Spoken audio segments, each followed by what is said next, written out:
Bien, bonjour. Donc, je me présente. Donc, je suis Gualtas Huguin, chargé d'orientation à Cap Avenir, le service d'orientation de l'UBO. Et donc, on va vous présenter des éléments relatifs à la question de la réorientation en première année. Donc, je vais laisser les autres intervenants se présenter, puis après, je vais commencer ma présentation. Bonjour. Je suis Tiffaine, j'ai 24 ans et je suis étudiante en 4e année d'orthophonie. Et tout à l'heure, je parlerai de ma réorientation après une année de PACES. Bonjour, donc Guillaume Chevalier, je suis chef d'établissement à Sainte-Anne-Brest. Donc nous, on a des classes préparatoires et on va vous présenter les voies de réorientation vers et depuis les classes préparatoires. Bonjour, alors moi je suis Noah Masson et je suis en première année de prépa à Sainte-Anne. Merci. Donc voilà, dans un premier temps, je vais vous présenter un petit peu les grandes étapes, les grandes démarches pour réfléchir et envisager, mettre en œuvre une réorientation à Bac+1. Alors, la première étape, c'est déjà de se rendre compte, d'accepter l'idée de se réorienter, ce qui n'est pas forcément très simple. Généralement, il y a eu pas mal de travail en première, en terminale sur la question de la réorientation. Donc on a pu avoir un projet assez investi. Et donc, c'est pas forcément très facile de se dire qu'on va se réorienter. Et là-dessus, il faut se rendre compte que la réorientation, c'est quelque chose qui est extrêmement banal, extrêmement habituel, à tel point que dans les institutions même du supérieur, il existe des dispositifs qui permettent aux étudiants de première année de se réfléchir. Donc, par exemple, à l'UBO, on a le dispositif O2, Objectif Orientation, donc, que j'anime, et on suit depuis de très nombreuses années des étudiants qui veulent se réorienter dès le mois d'octobre jusqu'au mois de mars. Au niveau de Parcoursup, peut-être certains d'entre vous ont vu le nom de ce DU Paréo, qui est un DU d'aide à la réorientation. Donc ça veut dire que sur Parcoursup même, il existe des dispositifs qui proposent pendant une année de réfléchir à sa réorientation. Donc ça, le ministère d'enseignement supérieur les valide et invite les universités à en créer. Voilà, et donc il en existe, donc O2 existe à l'UBO, mais à l'UBS, à Rennes 1, Rennes 2, ils ont d'autres accompagnements, donc c'est vraiment quelque chose qui est assez banal. Et donc ça amène à ce deuxième point, donc du coup, voilà, l'idée que je voulais formuler derrière ces accompagnements que proposent les universités ou les DU, c'est vraiment déjà première étape de dédramatiser l'orientation. C'est pas grave de se réorienter, encore une fois, c'est extrêmement fréquent. Des métiers, des types d'études, il en existe beaucoup. De découvrir que ce qu'on a choisi, ça correspond pas, c'est pas très grave. Forcément, en terminale, on n'a pas forcément le temps de tout découvrir, de réfléchir à fond. Il y a le bac, etc. Donc ça peut un peu parasiter la réflexion. Donc voilà, pour envisager une réorientation sereine, donc une première étape, c'est donc d'accepter l'idée de se réorienter, puis de ne pas culpabiliser, de dédramatiser un petit peu le fait qu'on va se réorienter, puis donc prendre la décision de se réorienter. Et puis voilà, si on doute, ne pas hésiter malgré tout à faire des dossiers anticipés. Enfin ça, j'y reviendrai ensuite. Alors après, une fois qu'on a décidé, pris la décision qu'il était opportun de se réorienter, La phase suivante, c'est une phase d'analyse. Quelles sont les raisons qui font que je vais me réorienter. Donc il peut venir aussi en fonction des moments dans l'année. Par exemple, donc il n'y a pas, je reviens un petit peu sur ce que je disais par rapport à dédramatiser, il n'y a pas forcément de mauvaises raisons de se réorienter. L'idée, c'est que la réorientation n'est pas un échec, c'est plutôt voilà, une tentative. Vous avez voulu essayer telle discipline, telle matière ou tel environnement d'enseignement. Bon, ça ne vous correspond pas, mais le fait de l'avoir essayé est plutôt une bonne chose. Parce que si vous ne l'aviez pas fait, vous seriez sans doute par la suite en regret de l'avoir essayé. Et ça pourrait au contraire vous empêcher de réfléchir à votre orientation. Donc là, encore une fois, faut essayer de tirer parti de cet essai et pas de le considérer comme du temps perdu, comme une erreur dans le parcours. Donc généralement, voilà, de se poser la question de ce que ça vous a apporté. Et donc généralement, les principales raisons pour lesquelles on va se réorienter, c'est un manque. Souvent, ça peut être un manque d'intérêt, un manque de motivation. C'est-à-dire qu'entre ce qu'on imaginait au départ et ce qui est réellement, finalement, ça ne vous plaît plus. Beaucoup d'étudiants aussi se réorientent parce que ils ne se sont pas forcément bien informés sur la filière. Moi, j'ai le souvenir d'une étudiante qui s'est inscrite en licence de sociologie, pensait que ça allait la mener au métier d'assistante sociale. Donc, ce qui n'est pas la finalité de la licence de sociologie. Et donc, du coup, après, elle a découvert qu'il y avait un diplôme spécifique pour devenir assistante sociale.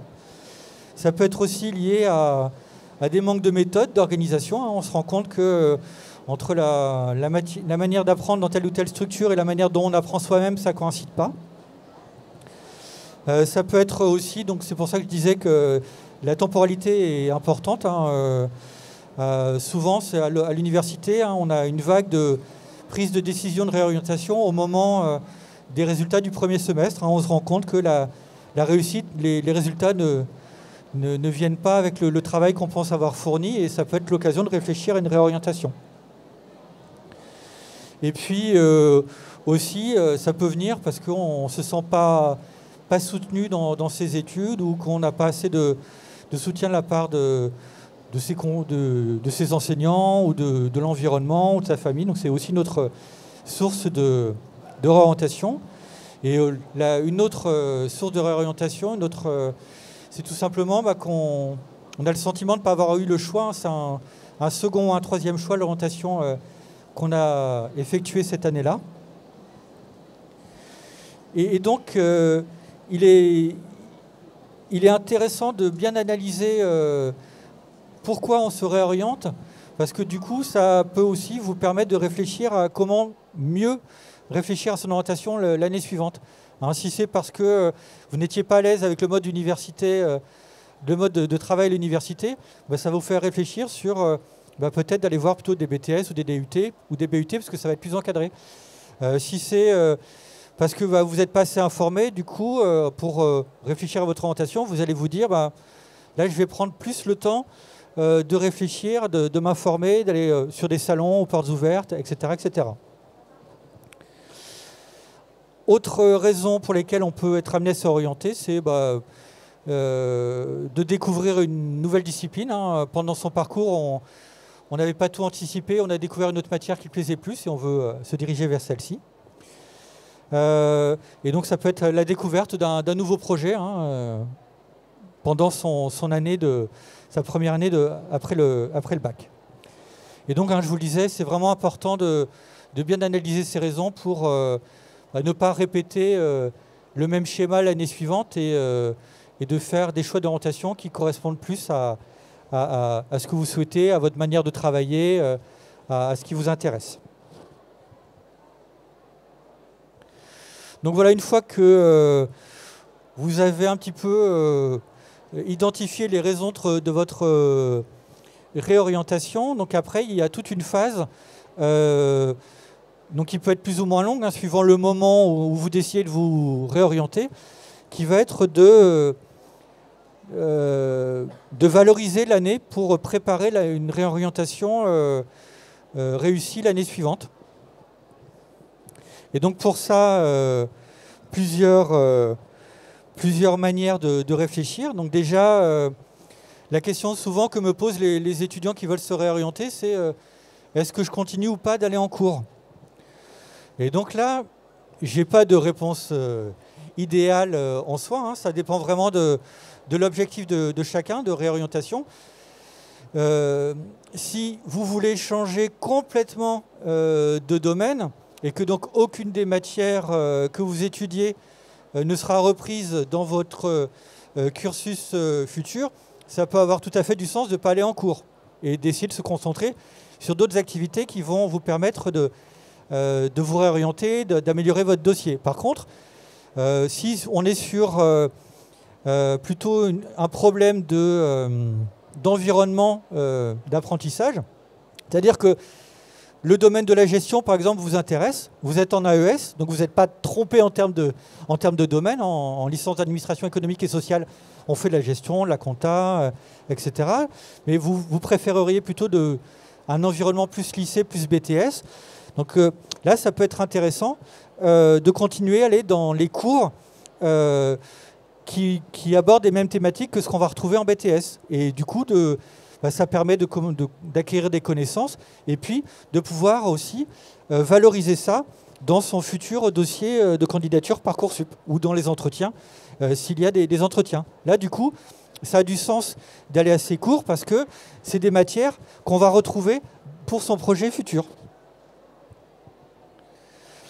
Ça peut être aussi l'occasion, quand on est vraiment dans le flou le plus total, d'essayer de mieux se connaître, hein, et donc, c'est pas en soi forcément quelque chose de très facile, mais pour ça, hein, donc il y a les services comme Cap Avenir à l'université, les CIO qui peuvent proposer de travailler sur la connaissance de soi à travers des ateliers, à travers des tests d'intérêt pour repartir, mieux se connaître pour repartir sur un projet qui correspondra plus à qui on est. Et donc ça va être aussi l'occasion d'approfondir, de faire des recherches pour, encore une fois, explorer toutes les pistes possibles par rapport à ses intérêts et puis de voir aussi comment utiliser l'année pour augmenter les chances d'avoir ce qu'on veut, de faire des recherches sur les formations et leurs prérequis pour essayer de constituer, d'améliorer son dossier pour obtenir la formation qu'on souhaite. Voilà, pour ça, les recherches, ça peut être d'explorer quelques sites. Hein. Là, je vous en indique deux qui ont été fabriqués par la région il y a peu de temps, donc qui ne sont pas très, très connus en termes d'orientation, qui sont IDEO et Cléor. Donc, ils sont deux sites très récents et qui sont assez riches d'informations et qui sont assez bien faits pour l'orientation.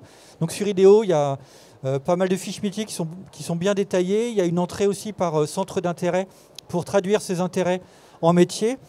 Et sur Cléor, vous retrouvez également des informations, notamment pour partir de compétences. Voilà, qu'est-ce que j'aimerais faire?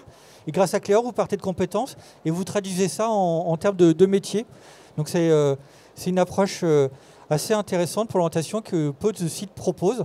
Et donc ça peut comme ça vous permettre d'explorer, de trouver des pistes, de vous donner des idées pour une réorientation.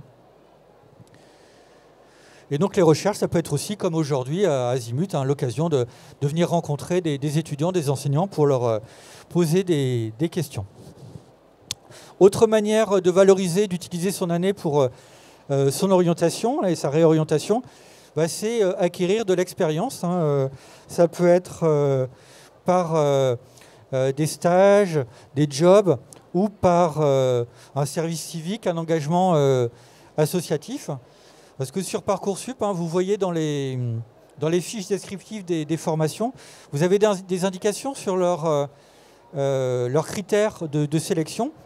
Et parmi les critères de sélection, il peut y avoir un intérêt pour la rubrique activité, c'est-à-dire qu'ils vont regarder si vous avez eu l'occasion d'avoir une première expérience professionnelle, de stage ou associative, en lien avec le domaine de formation qui vous intéresse.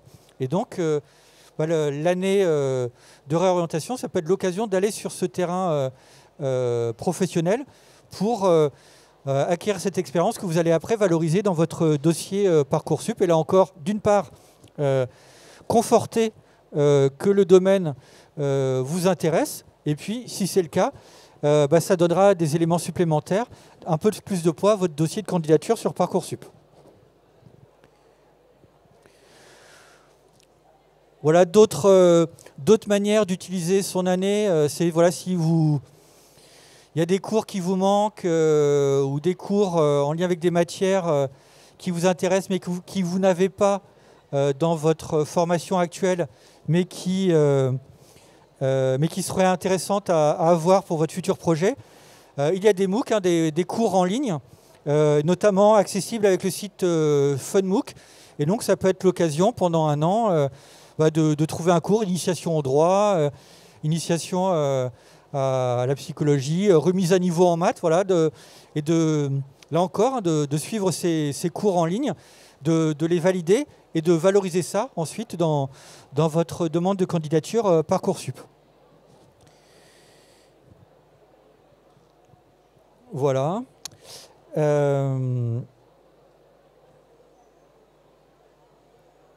Et puis, ouais, je suis allé un petit peu vite.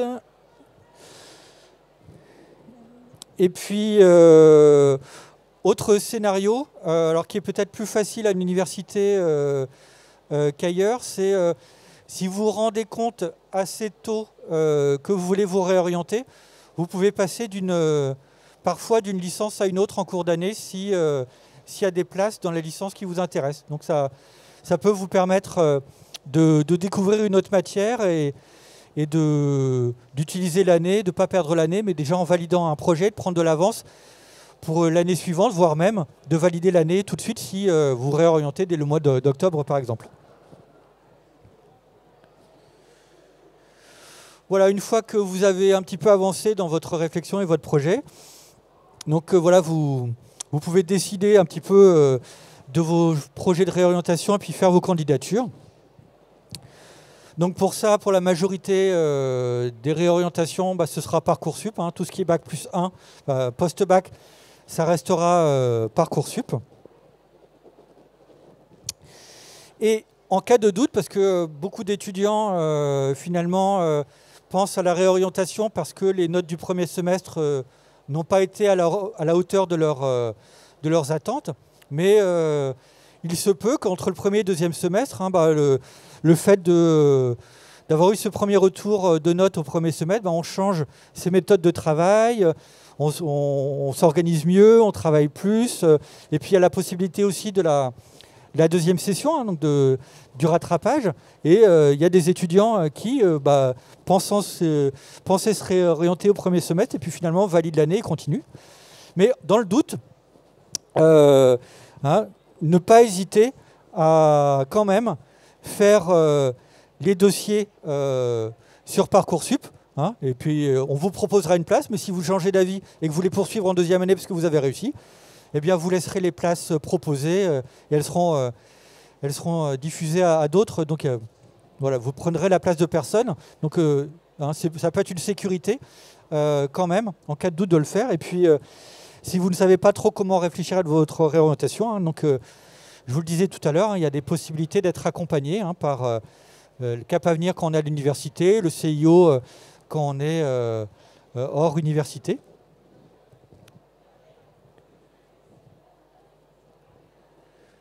Voilà, et puis donc hors CIO et hors objectif orientation, donc l'accompagnement des étudiants en réorientation à l'UBO. Il y a d'autres manières d'être aidé, accompagné pendant son parcours. Dans les licences et dans les BUT, il y a des modules préparation de la vie professionnelle ou projet personnel et professionnel. Donc ça peut être aussi l'occasion, même si vous pensez vous réorienter, d'utiliser ces modules pour réfléchir à votre projet de réorientation. Et puis, donc il y a la région aussi qui propose aussi des prépa projets, des aides à à la réflexion sur le projet. Et donc certaines prépa projets sont très très ciblées sur les thématiques. Si jamais vous avez une curiosité pour les métiers du numérique, les métiers de l'agroalimentaire, etc., etc. Donc ils proposent comme ça des séquences de découverte de ces univers qui peuvent permettre de créer et de mettre en place un projet de réorientation. Voilà, donc c'était un petit peu les éléments que je voulais vous donner sur les différentes étapes pour la réorientation à Bac+1. Donc je vais laisser la parole à Monsieur Chevalier. Merci. Donc moi je ne vais pas me réétendre puisque ça vient d'être très bien fait là, sur les différentes raisons qui peuvent amener à se réorienter et puis les différents processus qui peuvent exister. Alors, même si certains sont propres à l'université, mais plutôt vous faire un retour d'expérience sur ce qu'on vit au sein des classes préparatoires. Donc les classes préparatoires, alors qu'elles soient scientifiques, mais c'est aussi les économiques et les littéraires, on a l'impression que c'est un peu un cercle fermé qui vit sur soi-même et qu'une fois qu'on est rentré dans une classe préparatoire, il n'y a pas de passerelle possible. Alors justement, ces passerelles, elles existent dans les deux sens en fait. Elles existent à la fois depuis les classes préparatoires, mais aussi vers les classes préparatoires. Donc depuis les classes préparatoires, c'est-à-dire qu'on a quelques étudiants qui intègrent une classe préparatoire parce qu'ils avaient plutôt des bons résultats au lycée et puis qu'ils pensaient s'épanouir et ils se rendent compte que finalement c'est plus trop leur domaine, que c'est peut-être un petit peu trop compliqué, que ça va peut-être un petit peu trop vite et donc ils se disent qu'il faut voir une réorientation. Et des réorientations, elles peuvent se faire finalement à différents moments. On l'a dit, ça peut être à l'issue du premier semestre par exemple, ou à l'issue du premier semestre, nos étudiants vont se dire bon finalement c'est pas ça qu'il me faut, donc je vais aller réorienter vers l'université. Et cette passerelle, elle est tout à fait possible. Les élèves à l'issue du premier semestre nous disent bon non, c'est pas la peine, j'intègre du coup le deuxième semestre à l'université. Et en général ça se passe très très bien et ça peut être sur des filières complètement différentes. Là, il y a de ça quelques semaines, on a un étudiant qui souhaitait partir en histoire, alors qu'il avait choisi une prépa scientifique au départ. Il a voulu aller en histoire. Bon, il a intégré le deuxième semestre en histoire. Donc ça, c'est une première possibilité. Ça peut se faire aussi en fin d'année. Alors là, ça peut être pour deux raisons. Soit parce que l'étudiant, comme je vous l'expliquais, se rend compte que finalement, c'est pas trop son truc. Soit tout simplement parce que les résultats sont un petit peu justes pour lui permettre de passer en deuxième année et du coup d'intégrer une école ensuite. Donc là aussi, des passerelles qui sont possibles puisqu'on a des conventions avec les universités. Toutes les classes préparatoires ont des conventions avec les universités et donc il y a possibilité de se réorienter vers l'université à l'issue de la première année. Ça doit être l'objet de discussions. On a parlé d'accompagnement qui est très important, l'accompagnement des enseignants, mais aussi de l'équipe qui encadre les classes préparatoires. Et puis aussi vers les classes préparatoires, donc du coup dans l'autre sens, il faut savoir qu'on peut intégrer des classes préparatoires aussi, même si on a fait un autre choix en première année, qui peut être un choix soit à l'université, soit en BUT, soit en école d'ingénieur avec des prépas intégrés, ou encore sur une autre classe préparatoire sur laquelle on a peut-être été un petit peu en échec et on peut changer de filière aussi au sein des classes préparatoires. Donc il y a plusieurs accès qui sont possibles. Quelque chose qu'on faisait il y a quelques années, c'est un petit peu moins vrai maintenant, c'est les réorientations des étudiants qui étaient en médecine. Beaucoup de lycéens en terminale hésitent entre des études vers des classes préparatoires, notamment scientifiques, mais aussi vers des études de médecine. Et se disent, on va tenter le coup en médecine et puis on verra bien, quoi. Et c'est vrai qu'on les incite aussi à le faire parce qu'au moins ils n'auront pas de regrets. Mais on pouvait réintégrer à l'issue du premier semestre un certain nombre d'étudiants qui avaient été en échec en médecine, qu'on accueillait et pour lesquels on faisait un programme adapté sur quelques semaines, les premières semaines, on prenait un peu plus de temps avec eux et qui rejoignaient leurs camarades en classe et qui reprenaient un parcours tout à fait classique et qui, pour certains d'entre eux, ont obtenu d'ailleurs un meilleur résultat que les élèves qui avaient intégré la classe préparatoire directement. Maintenant, comme je le disais, la PACES étant passée en passe et le parcours ayant un petit peu changé, c'est un petit peu différent, mais néanmoins, ça va être plutôt en fin de première année de médecine qu'on va les récupérer. La procédure pour intégrer les classes préparatoires, elle est la même. C'est-à-dire qu'en fin d'année, on va aller sur Parcoursup. Que ça soit dans un sens comme dans l'autre, c'est je veux quitter les classes préparatoires, je vais me réinscrire sur Parcoursup. Ou je veux intégrer une classe préparatoire, je vais me réinscrire sur Parcoursup. On étudie tous les dossiers de ces étudiants-là. Il n'y a pas de souci. Et parfois, on est même surpris d'avoir des candidatures du supérieur en se disant mais comment ça se fait qu'ils ont fait ça en première année ? et ils nous intègrent les classes préparatoires de façon très très bonne. Et comme je le disais, ils peuvent parfois avoir de meilleurs résultats d'ailleurs que nos étudiants qui sont venus dès le départ. Voilà. Donc, des possibilités d'intégration et de réorientation. Je pense que ce qui a pu exister par le passé est de moins en moins vrai. Maintenant, les passerelles existent, on l'a dit, je crois que vous l'avez très bien exprimé, le fait qu'on a le droit de se tromper. On a le droit de se tromper et il ne faut pas hésiter à se tester. Et ce que je tiens comme discours aussi, puisqu'on a aussi des lycéens dans l'établissement, c'est surtout de ne pas avoir de regrets et que on y va, on s'essaye sur cette première année. Bon, peut-être qu'il y a eu un mauvais choix qui a été effectué pour différentes raisons, mais c'est pas grave, on s'est essayé et puis on a le droit de rebondir. Voilà, une année, c'est pas grand-chose. Le tout, c'est de s'épanouir dans les études supérieures. Donc, faut vraiment s'autoriser cette réorientation. Rien n'est figé, que ce soit sur des classes préparatoires, sur des UT, sur des BTS ou même sur des études universitaires.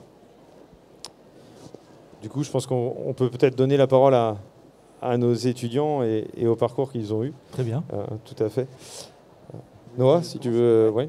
Alors, du coup, moi, j'ai commencé en terminale, à l'issue de ma terminale, donc j'ai eu la nouvelle réforme, où du coup, avec le confinement, non, j'ai pas eu la nouvelle réforme, mais du coup, avec le confinement, on a réussi, entre guillemets, à avoir le bac plus facilement.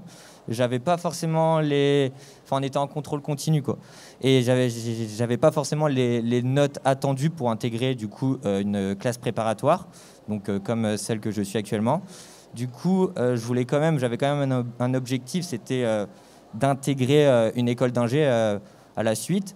Donc, j'ai appris avec des professeurs à moi qu'on pouvait, avec la fac, intégrer des écoles d'ingé.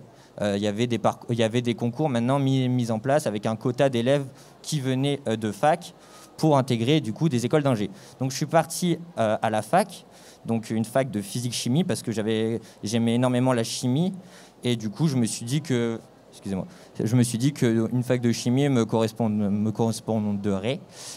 J'ai fait mon premier semestre. J'ai eu énormément de difficultés parce que la fac, j'étais pas encadré, j'avais du mal, surtout que nous, on avait encore le confinement à la fac, donc j'allais jamais à l'école, c'était en visio, donc c'était très très dur.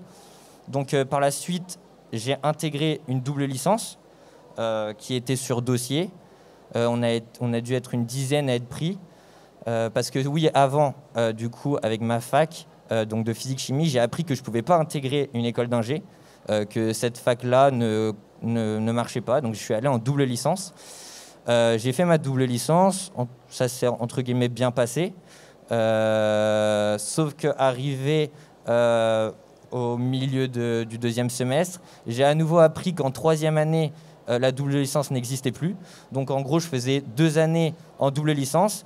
Et la troisième année, pour avoir donc le diplôme, soit je choisissais donc une double licence, le concours, le diplôme physique, soit le diplôme maths. Donc au final, ça revenait exactement au même. Et du coup, pour intégrer une école d'ingénieur, c'était pas possible. Donc j'ai quand même eu mon année et j'ai postulé donc en prépa, donc à celle de Sainte-Anne, et j'ai réussi par la suite à être pris. Du coup, entre guillemets, grâce à la fac, parce que je pense avec une année d'expérience, ils ont bien voulu me prendre. Et à l'heure d'aujourd'hui, je m'en sors assez bien. Je suis dans le milieu de la classe, j'ai pas plus de difficultés que les autres. Le programme entre la fac et la prépa, c'est pas du tout le même. On voit pas du tout les choses de la même manière. Donc c'est vrai que dans l'ensemble, la fac, moi, j'ai aimé la fac, ce qu'on voyait, j'aimais beaucoup. Après, l'encadrement, c'était pas fait pour moi. J'en garde quand même une assez mauvaise expérience. Après, il y avait, le contexte faisait aussi que c'était assez difficile. En tout cas, à l'heure d'aujourd'hui, en prépa, j'aime beaucoup. Les profs, ils sont vraiment là. Je comprends beaucoup plus facilement, en fait. Et pourtant, j'ai l'impression de pas forcément travailler plus, mais le fait que les professeurs soient présents nous explique, parce qu'à Sainte-Anne, on est dans une prépa où on n'est pas beaucoup d'élèves, donc les professeurs ont beaucoup de temps pour nous parler. Et du coup, dans l'ensemble, voilà, j'ai réussi à intégrer cette prépa-là, et même si j'avais fait, entre guillemets, une année avant. Pour compléter, puis du coup on va donner la parole, juste un petit complément, c'est qu'effectivement en fait des élèves après cette première année dans des études supérieures ont aussi gagné un peu en maturité. Et cette maturité, elle peut les aider à davantage s'investir, à être davantage épanouis.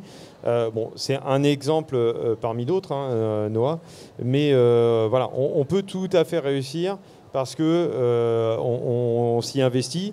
Si Noah était venu s'il faut en première année, il aurait peut-être fait le chemin inverse finalement, de commencer en classe préparatoire et de se retrouver à l'université. Et c'est vrai que peut-être, comme il l'a dit, parce que les études universitaires, on n'est pas là pour dénigrer non plus les études universitaires, c'est vrai que le contexte a fait, mais je pense que tu l'as bien dit, a fait qu'effectivement, l'année Covid était sans doute pas simple de votre côté non plus à gérer pour l'accueil des étudiants. Oui, ça a été difficile et effectivement aussi pour les premières années à l'université de découvrir l'université dans un contexte comme ça de confinement et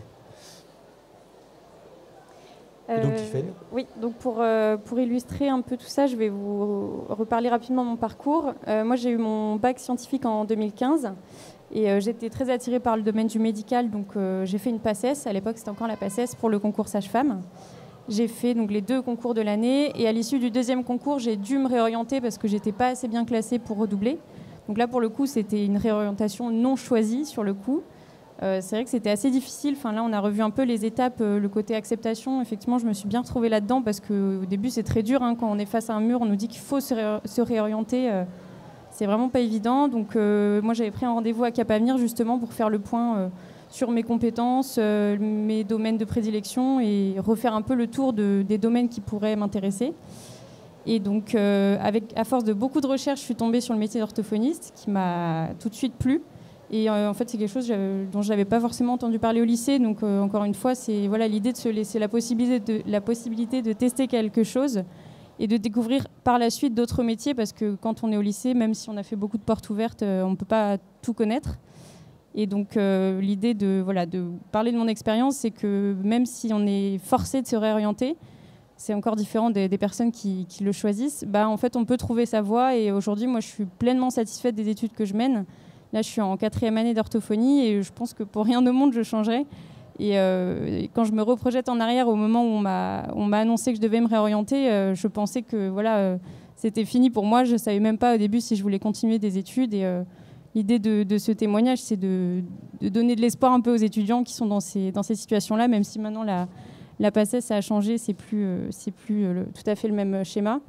C'est que faut pas hésiter à s'entourer pour faire le point sur ce qu'on a envie de faire et puis s'accrocher parce que c'est un mauvais moment à passer entre guillemets, mais une fois qu'on l'a passé, on se rend compte que ça nous a fait effectivement évoluer, mûrir et une fois que c'est fait, on est content. Merci. Et donc pour ceux qui ont un petit peu du mal à passer le cap ou qui savent pas trop comment s'y prendre par rapport à cette question de la réorientation, il ne faut pas hésiter à aller chercher du soutien et pour ça, il y a les CIO, les services universitaires qui sont là pour aider et accompagner les étudiants dans ces phases de réorientation. Donc c'était un peu les éléments qu'on voulait vous donner. Est-ce que vous avez des questions ?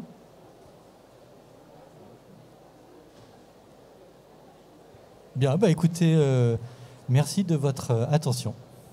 Merci à vous. Merci.